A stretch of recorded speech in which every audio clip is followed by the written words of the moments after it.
So, having cut to length now and faced off both ends of 9 G taper pipes, that's the batch, so I do things in batches, as I said at the first video. I next decide which way around the instrument's going to be. So one end is for blowing in, the other end is where the finger holes go.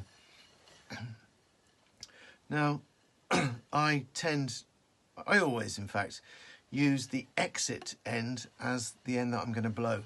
So when I was boring it, it went on the lathe this way, I bored through here, and it came out here. And despite the fact that some of them came off slightly off centre, as you saw, when you turn it, you put it on a mandrel, which is in the centre. So despite the fact that it's slightly off, when you turn it, it will become beautifully round on the bore.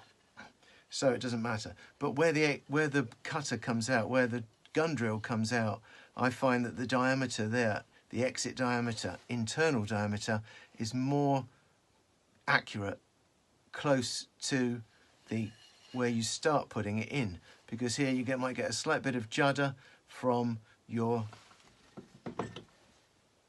initial drill, slight bit of judder there, a slight bit of hesitancy putting the gun drill in, and you end up with a slightly bigger 14.1, 0.2, 0.3 even. And these instruments are, I put a parallel plug in there. So the plug is a 14mm piece of wood turned to 14mm, and it fits snugly in the bore. This is what I'm making, taper pipe. So you can see here the window that you're going to cut, that one cuts. I won't say you, because it's not like I'm doing a series of things and to make it at home. There is a window cut here and a ramp. And then at the other, here inside, you have to cut out a channel,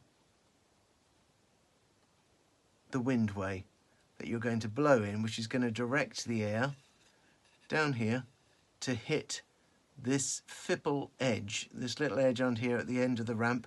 That's quite thin, it's about 1 millimetre or less in there, and that the bottom of this plug is lined up with that fipple edge.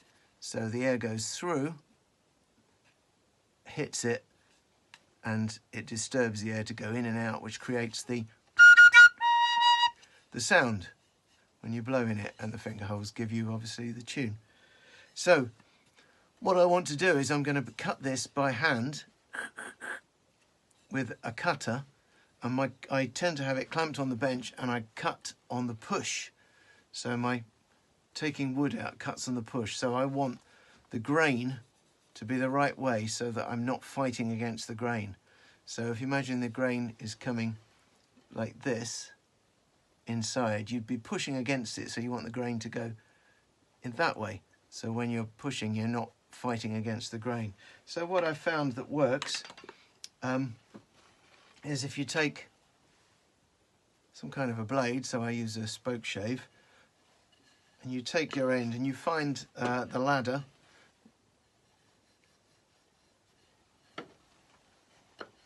and just take a little cut and see if it fights against the blade or not.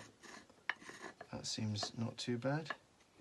That's really sticking. So I know that the grain is going on this side where it's fighting against me.